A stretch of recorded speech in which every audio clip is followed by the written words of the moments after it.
అందరికీ నమస్తే అండి.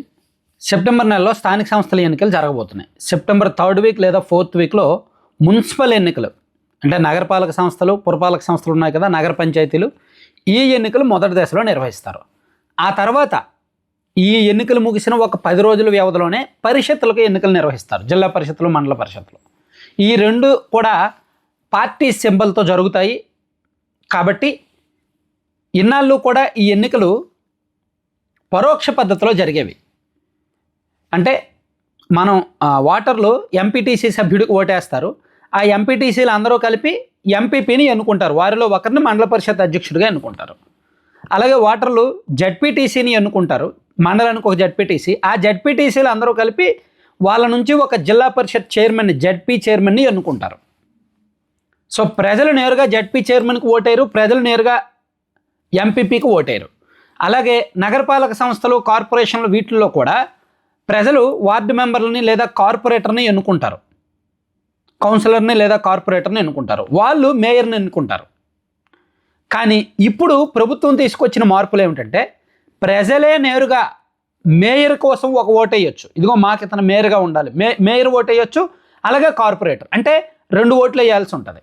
అలాగే ఈ పరిషత్తుల్లో కూడా ప్రజలే నేరుగా జిల్లా పరిషత్ చైర్మన్ ఎవరు ఉండాలనేది ఓటు వేయచ్చు. డైరెక్ట్ ఎన్నిక అంటే ఈ కార్పొరేషన్ మేయర్లు, నగరపాలక సంస్థ చైర్మన్లు, వీళ్ళందరూ ఈ మున్సిపల్ చైర్మన్లు, ఇవన్నీ కూడా డైరెక్ట్ ఎన్నిక జరగబోతున్నాయి. అలాగే జడ్పీ చైర్మన్లు, మండల పరిషత్ ప్రెసిడెంట్లు, ఇవి కూడా డైరెక్ట్ ఎన్నిక జరగబోతుంది అనమాట. ఇది కొత్త ప్రక్రియ. దీంతోపాటు దీన్ని మనం రాజకీయ కోణంలో ఈ వాటాలు ఇవంతా చూసుకుంటే, వైఎస్ఆర్ కాంగ్రెస్ పార్టీ వాళ్ళు కొన్ని నియోజకవర్గాలను చాలా సీరియస్గా తీసుకున్నారు. అవి ఏ నియోజకవర్గాలు అండ్ జగన్మోహన్ రెడ్డి గారి ఫోకస్ ఏ జిల్లాల మీద ఉంది అనేది నేను నెక్స్ట్ ఒక వీడియోలో డీటెయిల్డ్గా చెప్తాను. ఈ వీడియోలో కూటమికి సంబంధించిన సీట్ల పంపకాలను గురించి మనం మాట్లాడుకుంటే, కూటమి జనసేన పార్టీ ఈసారి కాస్త పట్టుదల మీద సీరియస్గానే ఉన్నట్టుగా తెలుస్తోంది. ఆ పార్టీ వర్గాల నుంచి మనకు అందుతున్న సమాచారం ప్రకారం వాళ్ళు 30% తక్కువ లేకుండా 30 నుంచి 35% స్థానాలు ఆశిస్తున్నారు. అంటే రాష్ట్ర వ్యాప్తంగా ఒక 100 మున్సిపాలిటీలు ఉన్నాయి. 100లో 30 మున్సిపల్ చైర్మన్లు, 30 మున్సిపల్ చైర్మన్ సీట్లు వాళ్ళకి కావాలి, జనసేనకు కావాలి అనేది వాళ్ళు అడుగుతున్నారు. 30 నుంచి 35. ఇంకో 5 నుంచి 7 బీజేపీ అడుగుతోంది.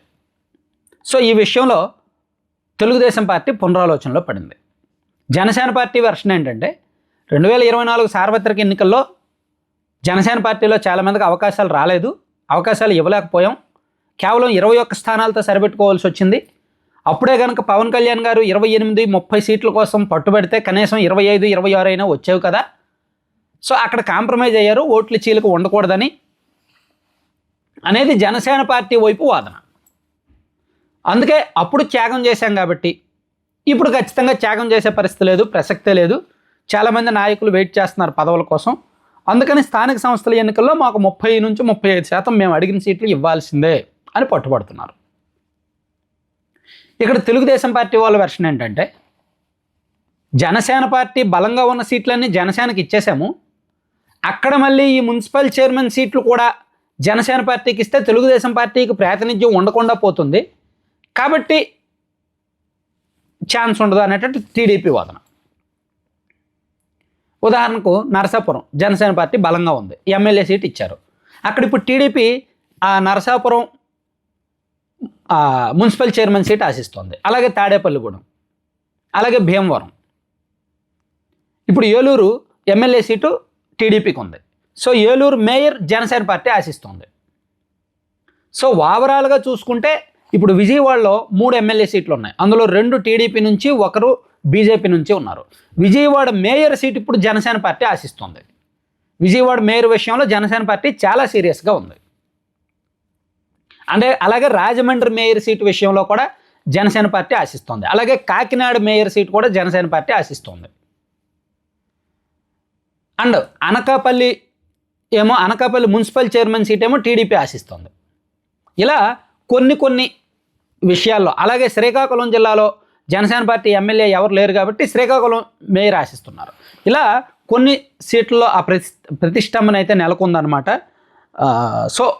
ఏది ఏమి అనేది చెప్పలేను, కానీ జనసేన పార్టీ అయితే 30 నుంచి 35% సీట్లు అయితే మాత్రం చాలా స్ట్రాంగ్గా అడుగుతున్నారు. ఈ మధ్య ఇండైరెక్ట్గా నాదెళ్ల మనోహర్ గారు కూడా 2-3 దఫాల్లో ప్రస్తావించారు, మేము ఈసారి స్ట్రాంగ్గానే అడగబోతున్నాం, 2024లో త్యాగం చేసాం, ఈసారి అది ఉండదు అని. అలాగే విజయవాడ మేయర్ మనదే అని ఇండైరెక్ట్గా మేయర్ ఎన్నిక అందరూ సిద్ధంగా ఉండాలని చెప్పి కూడా విజయవాడలో కొంతమంది శ్రేణులతో పార్టీ నాయకులు ఆఫ్ ది రికార్డు చెప్తున్నారు. సో ఓవరాల్గా చూసుకుంటే మాత్రం ఈసారి ఈ స్థానిక సంస్థల ఎన్నికల్లో సీట్ల పంపిణీ విషయంలో జనసేన పార్టీ ఒక పట్టుదల మీద ఉంది. కొన్ని వాళ్ళు ఖచ్చితంగా మాకు ఇవ్వాల్సిందే అని పట్టుకుంటున్నారు. సో ఇది కొంచెం ప్రతిష్టంభన ఉంటుంది. మరి ఆ సీట్ల పంపిణీలు చర్చలు ఎలా జరుగుతాయనేది చూడాలి. సరే, అవుట్ ఆఫ్ దిస్ కంటెంట్ చివరి వరకు చూసిన ప్రతి ఒక్కరికి ధన్యవాదాలు. లడ్డూపల్లెం అని మనం ఒకటి ప్రమోట్ చేస్తున్నాం, ఆర్గానిక్ ఫుడ్. ఎందుకు ప్రమోట్ చేస్తున్నానంటే ఇది కొంతమంది మహిళలు IIMR Indian institute of millet రీసెర్చ్లో ట్రైనింగ్ తీసుకొని మిల్లెట్స్, సీడ్స్, నట్స్, డ్రై ఫ్రూట్స్తో ఒక 22 రకాల లడ్డూలు చేస్తున్నారు. అవన్నీ కూడా మల్టిపుల్ హెల్త్ బెనిఫిట్స్ ఉండే లడ్డూలు, ఎటువంటి సైడ్ ఎఫెక్ట్లు ఉండవు. అలాగే వీళ్ళు powders, ABC powder, Amla beetroot carrot powder, protein powder లాంటి పిల్లల కోసం మంచి హెల్దీ పౌడర్స్ చేస్తున్నారు. పిల్లలకు మనం బూస్ట్, బార్న్విటా, హార్లిక్స్, కాంప్లైన్ ఇవి ఇచ్చాకంటే ఈ పౌడర్స్ ఇచ్చి చూడండి. ఒక గ్లాస్ పాల్లో 1 టీ స్పూన్ ABC పౌడర్ కానీ, ఆమ్లా బీట్రూట్ క్యారెట్ పౌడర్ కానీ, ప్రోటీన్ పౌడర్ కానీ ఇచ్చి చూడండి. మంచి బెనిఫిట్స్ కనిపిస్తాయి, మంచి పోషకాలు ఉంటాయి. అలాగే పెద్దవాళ్ళ కోసం మునగాకు పొడి, జామాకు పొడి. అలాగే వీళ్ళ దగ్గర veg and non veg pickles ఉంటాయి, రకరకాల కారపొళ్ళు ఉంటాయి. మునగాకు కారపొడి, మల్టీవిటమిన్ కారపొడి, B కాంప్లెక్స్ కారపొడి లాంటి కారపొళ్ళు ఉంటాయి. సో ఇవన్నీ మీకు కావాలి అనుకుంటే 9997839994 నెంబర్కి వాట్సాప్లో కాంటాక్ట్ చేయండి. ఈ బిజినెస్, సో ఈ ప్రొడక్ట్స్ అన్నీ కూడా మీరు ఒక లడ్డూపల్లెం స్టోర్ మీ ఏరియాలో మెయింటైన్ చేయాలనుకుంటే, ఫ్రాంచైజీగా పెట్టుకోవాలి అనుకుంటే వీళ్ళు మంచి వ్యాపార అవకాశాలు కూడా కల్పిస్తున్నారు. సో ఎవరైనా 2 తెలుగు రాష్ట్రాలతో పాటు బెంగళూరు, చెన్నై ఎక్కడైనా సరే ఫ్రాంచైజీలు పెట్టుకోవాలని ఇంట్రెస్ట్ ఉన్న వాళ్ళు కూడా కాంటాక్ట్ అవ్వండి. మంచి అవకాశం, చాలా లో ఇన్వెస్ట్మెంట్లో వీళ్ళ దగ్గర 2 ఆప్షన్లు ఉన్నాయి. మీరు కియోస్క్ స్టోర్ ఒకటి పెట్టుకోవచ్చు, చాలా తక్కువ 1,00,000-1,50,000 ఇన్వెస్ట్మెంట్లో కియోస్క్ స్టోర్ వచ్చేస్తుంది. దాని నుంచి మినిమం నెలకు ఒక 30,000 సంపాదించవచ్చు. లేదా కొంచెం ఇన్వెస్ట్మెంట్ ఎక్కువైనా పర్వాలేదు అనుకుంటే మంచి వ్యాపార అవకాశం కూడా ఉంది. సో వీళ్ళు 9997839994కి వాట్సాప్లో మెసేజ్ చేసి మీరు ఫ్రాంచైజీ అని అడిగితే వాళ్ళు చెప్తారన్నమాట డీటెయిల్స్. Thank you.